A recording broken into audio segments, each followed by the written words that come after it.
Thank you, Dylan. Hi, everybody. My name is Katie George. I work at Alpha One. We're Maine Center for Independent Living. I'll hand it off to Caleb.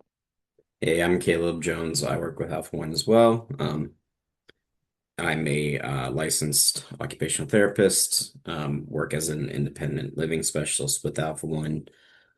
Been there for coming up on 8 years this August. So, let me get to a little bit about us. So, Caleb introduced himself a little bit, and I have my um, license. I'm a licensed master of social work, and I'm also an independent living specialist.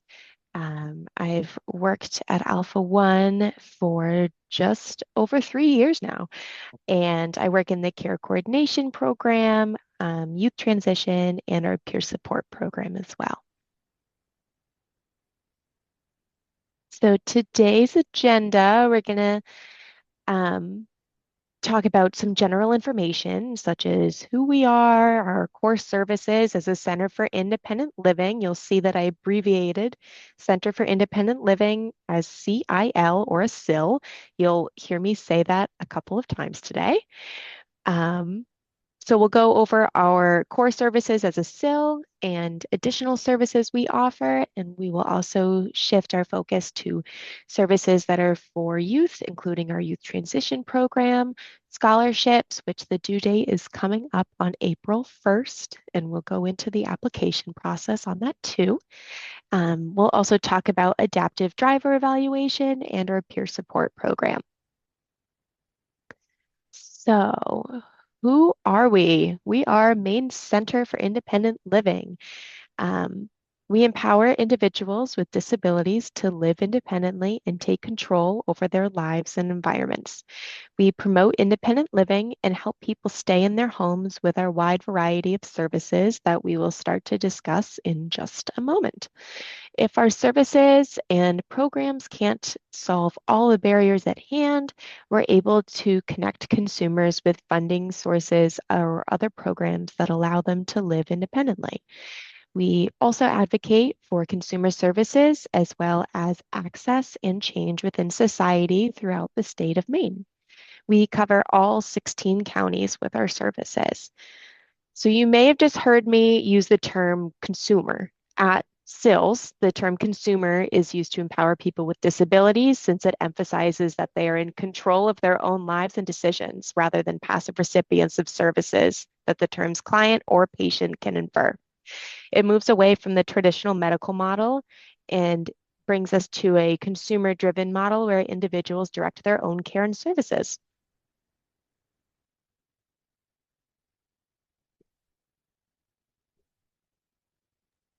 Sorry, I'm working in the office today, so we had some chatter behind me.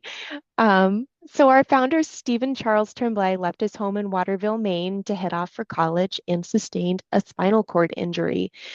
When he returned home, it would be a gross understatement to say that many things had changed for him. But fortunately for the people of Maine, he recovered his boundless optimism and fueled it with a driving sense of purpose and tireless energy. After a protracted period of rehabilitation, he launched the independent living movement in Maine, and in 1978, he founded Alpha One, a federally funded center for independent living. We're also Maine's only center for independent living. So Massachusetts has, I think, 11. It's based on population. And so with Maine's population, we are the only center for independent living in the state. Um, so people with disabilities have always comprised the majority of Alpha One's leadership, staff, and governing board of directors. As a SIL, we are required to employ at least 51% of staff that identify with a disability. However, Alpha One exceeds this number with 62% of our staff having a disability. We are run by people with disabilities for people with disabilities. And so as a result, Alpha One has endeavored to examine issues first from the perspective of a consumer with a disability. And we focus on person-centered planning and ensure to look through the lens of the consumer and their family. and I'll pass it off to Caleb to talk about our core services. Yeah, so as a cell, we're mandated to provide certain specific core services. Um, First one of those is information referral. So that's taking calls, emails, inquiries from people about different services that are out there or just general information, things like that. And oftentimes we can tell them about services that we provide that can assist them, or if we don't provide it, we're able to. Um, Direct them where to go. We've made a lot of connections over the years, so we know typically where to send you. And if we don't, we can spend the time to also look up some of that information. And if we're able to find what they're looking for, we can send them off to the right direction. And we have a lovely staff member, Mel, who takes all those calls and emails and everything, and he's been at it for a long time. He is one of our staff members who also has a disability. He is blind, and he is a lovely, lovely man. Um, so our next core services skills training, so that's really related to the consumer-driven programs where they receive care in the home, and they um, manage their own programs. That skills training is what we do with them to make sure they understand how to run those programs and different rules and regulations and specifications that come with those programs. And just along the way, answer any questions they might have. Then we have individual and systems advocacy. So we hit on that. So we promote independent living, to help people stay in their homes through a wide variety of services. We also advocate for consumer services as well, as access can change with society. We help advocate as much as we can with the individual as well as the system through outreach, networking, and just general advocacy. Then we have our peer support. We actually just started that up again recently. We used to do a lot of it back in the day in person, mostly out of the Bangor office. But we were able to get that up and running again recently. So we're still working out some of the kinks there, but we are up and running, and we did what was our third one last month. And then we're about to hit our fourth one next month. So we do them once a month, and that is just a monthly peer group meeting where different people with disabilities can come share their experiences, provide mutual support, can network, build relationships with each other. Um, and we'll talk, more about that later. But that's our peer services group. So we also provide transition services. One of those being helping people who might have had a long nursing stay come home and transition to the home, whether it be through our home services that we coordinate or um, through grants or loans that we run that can assist them with adapting their home to make it so that they can move home, or once they are home, they can actually utilize their home. And then we did take a little hiatus with the transition for the youth and transition services, but we are back at it again. And that's just helping, the kids. We're working with 10 to what's 24, right? Katie is the cutoff there. Um, Yeah. and they're in the school systems, and we're just helping them transition and be ready to either get jobs or go to school or live life, as independently as they can. Thanks, Caleb. So we'll move on to our additional services. We offer a lot of different services to help Mainers stay living independently or live independently as their future goal. Um, so the first one is independent living evaluations and service plans. So our independent living staff will meet with a consumer to evaluate independent living or IL. I might refer to it as that. That's kind of our lingo, but I'll try to remember to say independent living. Um, so the independent living staff will meet with the consumer to evaluate independent living needs and provide support in developing something called an independent living service plan. This meeting can take place at home, a workplace, schools, in the community, virtual meeting, by phone. The consumer makes the choice of the preferred means and location more flexible. So if someone has a disability that impairs their ability to function independently at home or in the community, they are eligible for these independent living services. So some common needs that we see and are able to help with include, but are not limited to home access, such as a ramp, bathroom modifications, accessible housing, stair lifts, assistive technology, mobility equipment, home care equipment, funding for home access or adaptive equipment, um, how to fill out forms and applications, how to contact and access a service such as vocational rehabilitation, your local community action program, or Maximus, who is the state's assessing services agency, to access our home care services, the care coordination services we provide. Um, we also offer personal assistance for home care supports and services, um, driving or adaptive vehicle needs, learning how to access public transportation, any communication technology. Um, we can also help with independent living needs such as educational or vocational goals, self-advocacy, community participation, finding providers, and budgeting and money management. So we can do a whole lot under that program, which is so, so great. For our caregiver services, remaining independent and in the community is an empowering and cost-effective choice for an individual who is aging or has a disability. A critical element is in achieving that independence can be utilizing personal care services to assist with activities of daily living, such as bathing or dressing, or instrumental activities of daily living, such as housekeeping or grocery shopping. These services can be provided to individuals with a physical disability who need hands-on care. Moving on to our adaptive driver evaluation program.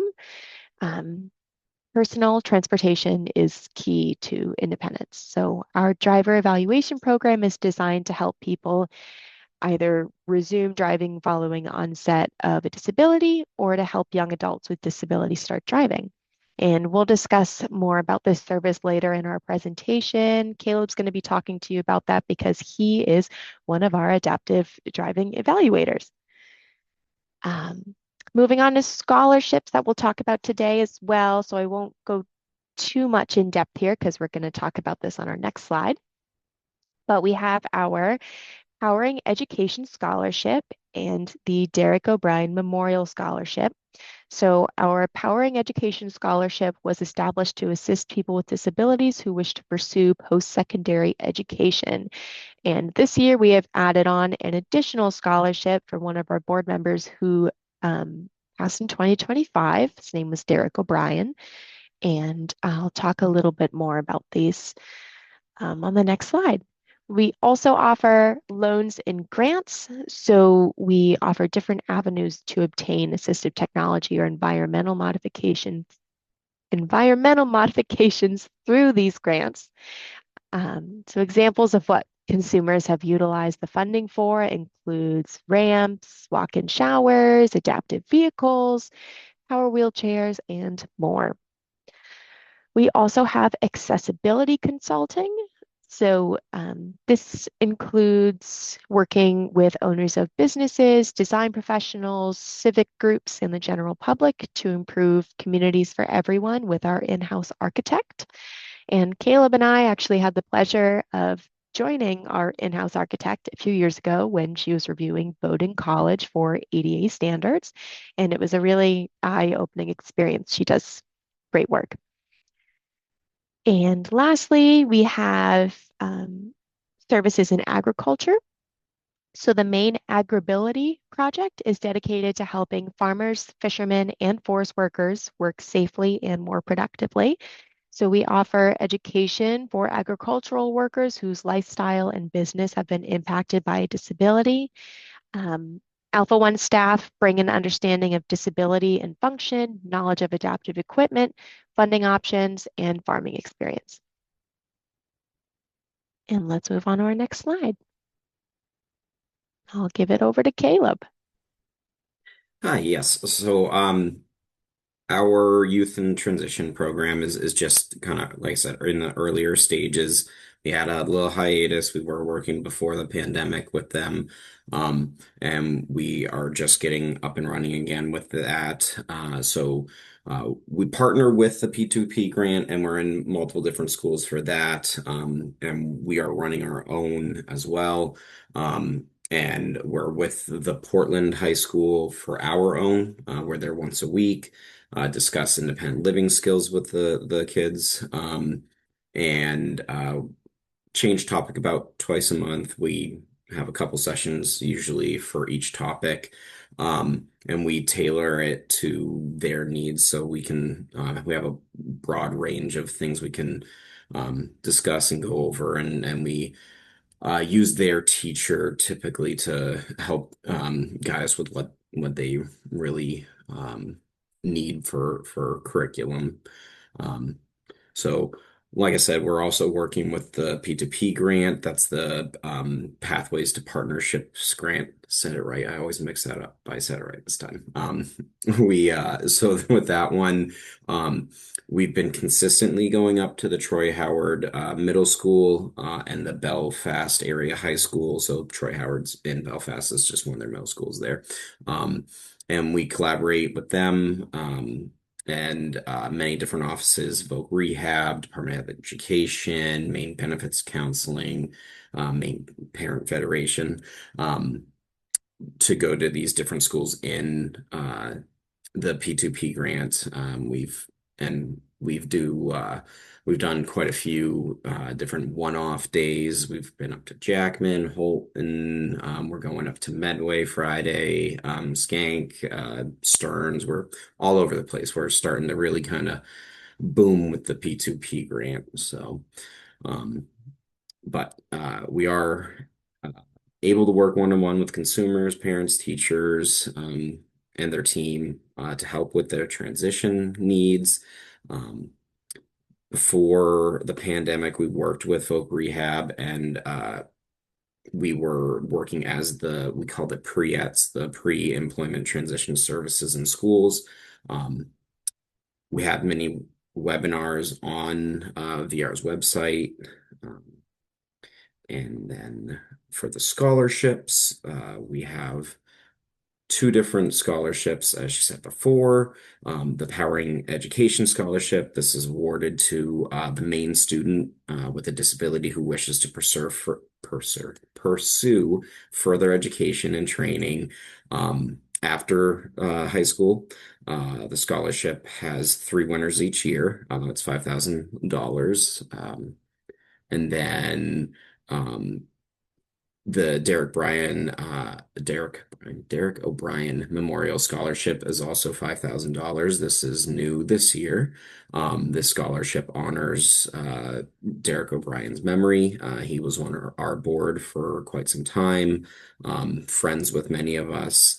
And it will be awarded to the Maine student with significant physical disability who demonstrates noble spirit, a kind heart, and amazing resilience, which really exemplifies who Derek was. He's a veteran, and he really exemplified those characteristics, and that's why that's our characteristics we look for the scholarship. So I'll hand it back to Katie.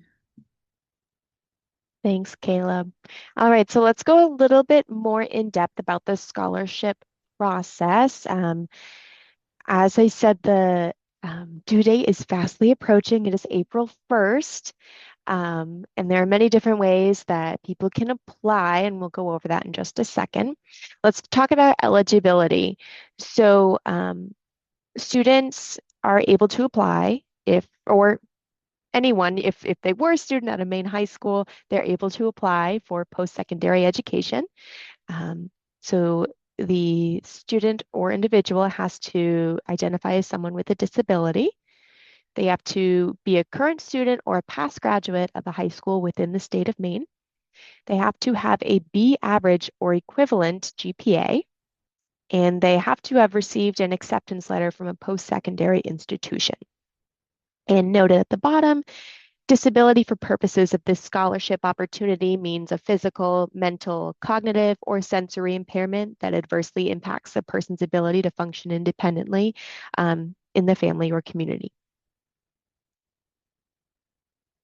So application requirements, there are a couple of things here. So applicants will need an essay, a letter of recommendation, high school transcripts, and a completed application form.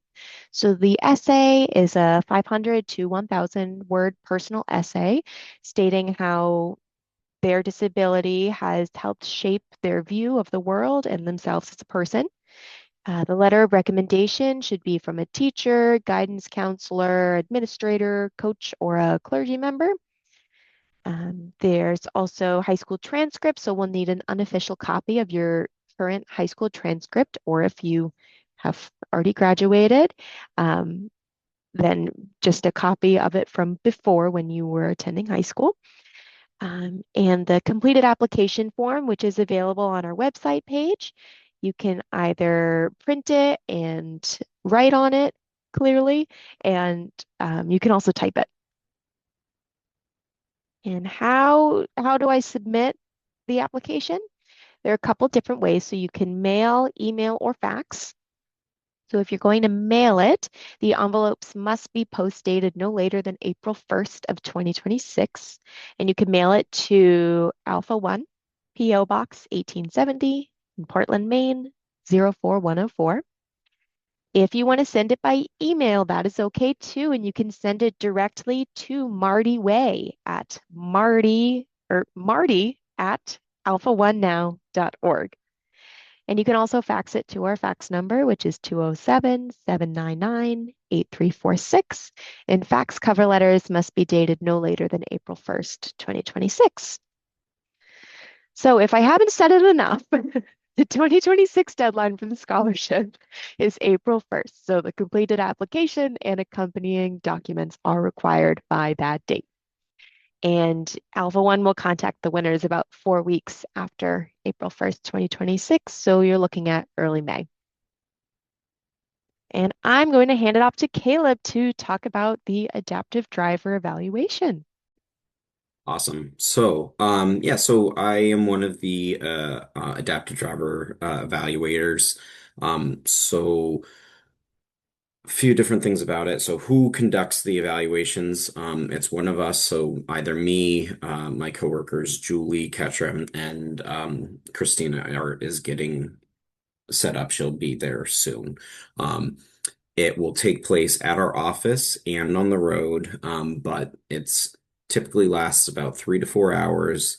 Um, they the whoever is doing the evaluation will go with us to the office for about an hour and a half to do cognitive perceptual and visual testing.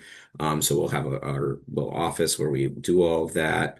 And then the second half, which will last anywhere from like an hour to an hour and a half or more.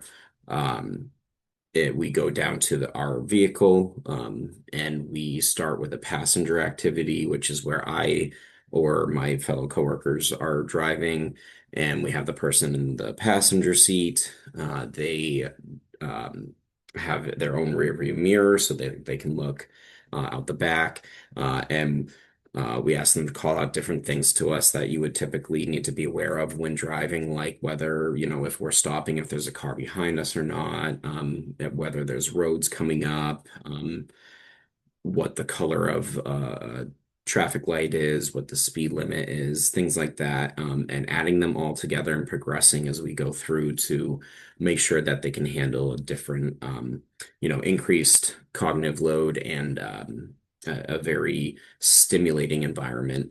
Um, so, um, what do I need to bring to these? It can depend. Um, so, um, if For the clinical portion, that's in the office, if you require glasses or any kind of magnifiers or anything like that, bring those. If you are a former driver and are trying to get back on the road, or you um, have a permit or anything like that, bring your either expired license or the permit. If you have an expired or suspended license, we can request from the DMV for a temporary license for that day so that we can actually go on the road with you. Um, and have you actually drive, because if you don't have that, then after the passenger activity, we go to an off-road course where we swap seats and have you guys drive. And that is the only place you will go if you do not have a permit or a um, one-day license from the DMV. But if you do, we go there and then go to the actual road to have you drive. Um, let's see. Yeah, and so costs for it, that is $500. A lot of people get them covered by Voc Rehab, or they find other um, kind of scholarship type things through other organizations. But most of our referrals either come from self-pay, where they just pay it themselves, or through Voc Rehab. Those are our biggest funders. Um, and yeah, so once we're done doing the 3, 4 hour evaluation, we'll go back to the office, and usually takes us about a month-ish to get that report out. We'll send copies to is whoever the consumer is, uh, send it to their doctor, to the DMV, and if they're working with like someone like Voc Rehab, send a copy to them as well. So currently, we have a low tech equipment, meaning spinner knobs, hand controls. We don't have fully integrated high tech equipment. No one in Maine does. Central Massachusetts is the only one that does. That's near us. Um, but the low tech equipment can handle most people's injuries or disabilities. And most people who we do actually even eval have some kind of developmental disability. So working with kids with autism, intellectual disabilities, things like that, who don't even need the equipment. But we can do cross disability. So really any kind of physical or cognitive. And our evaluations are not looking to tell someone not to drive. Obviously, if they're not safe on the road, then we will. And sometimes it's a not yet, but work on it and come back. But we're really trying to be there to help people and see what they need to get back out on the road or start driving. And we do that in one of our two vehicles. We have a sedan. It's a Subaru, and that's just for our typical driving. And we just recently, this past year, got our van. Um, we hold, we have usually have the sedan at our office in Portland, and we keep the um, van up in the Bangor area. I think it's in Hebron. I've driven it there a few times, don't know the exact town. But it's up there at the Mobility Works up there. Um, and that the van is capable it has a ramp and it's capable of taking on wheelchairs, and it's just easier for people than uh, having to break down a wheelchair, or if they have a power chair, not really even an option for the sedan. But we have both vehicles now, and like I said earlier, Christina, who works up in the Bangor area, will be rolling out with doing evaluations up there. So currently, we can only do them in Portland, but we can accept anybody from all over the state, even up in Fort Kent if they wanted to come down. But having the Bangor office will open up some more availability as well.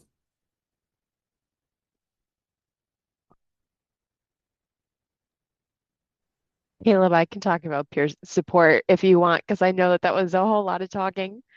Um, I mean, that's whatever you want to do. that It's fine. you you can go. Okay. Yeah, so our peer support program, like I had said earlier, we're just getting back up and running with it. For years ago, we had coworker Wanda up in the Bangor office doing them in person with people. But now we've opened it up. They're all virtual. Um, and open to anybody anywhere. It's cross disability, and we have people come in. We have specific topics for each month. We meet once a month. We're not sure if that's going to change, if we might do once or twice a month or expand the length of our current peer group meetups because we've been running out of time with each of them because everybody's so engaged. But yeah, we just have people come who have any kind of disability, and we talk about topics like self-advocacy, mental health, and the navigating the healthcare system, and different things like that. And we had one earlier that was about getting outdoors. With with a disability, but it's just other people with disabilities who are coming together to provide mutual support, develop skills, advocate for each other, or teach each other how to advocate, and build a community, network. We've had a few people who, said they wanted to meet up and on their own, and that's wonderful. That's, what we want to promote is friendships and networking, and just have the disability community build and get closer. But we do meet every third Wednesday of the month for an hour and 15 minutes. Like I said, that's not long enough. So we're probably going to either extend it or do twice a month or something like that. But yeah, that's what we do. And the only thing I'm going to add is that our next one is March 18th from 2 to 3:15 p.m. And we're going to be talking about self-advocacy, like Caleb mentioned. And if anybody has any interest, you can go to our website and you can register, and it'll sign you up for all of the Zoom meetings for the rest of the year. And you can pick and choose what you'd like to attend. And the topics are picked by the peers that attend. And um, so we're talking about what they choose and tailor it to what everybody wants to talk about. So that's all that we have today. I know that was a lot of information, and we have our contact information here. Um, if you want to reach me or Kayla with a specific question, you can email us or you can call the main line at 800-640-7200 and ask for one of us. And we will either pick up your call or get get back to you as soon as possible because, as we mentioned, we work in a lot of different programs and um, working in care coordination services, we go to visit our consumers that we work with on the home care program. So we have a busy, busy schedule.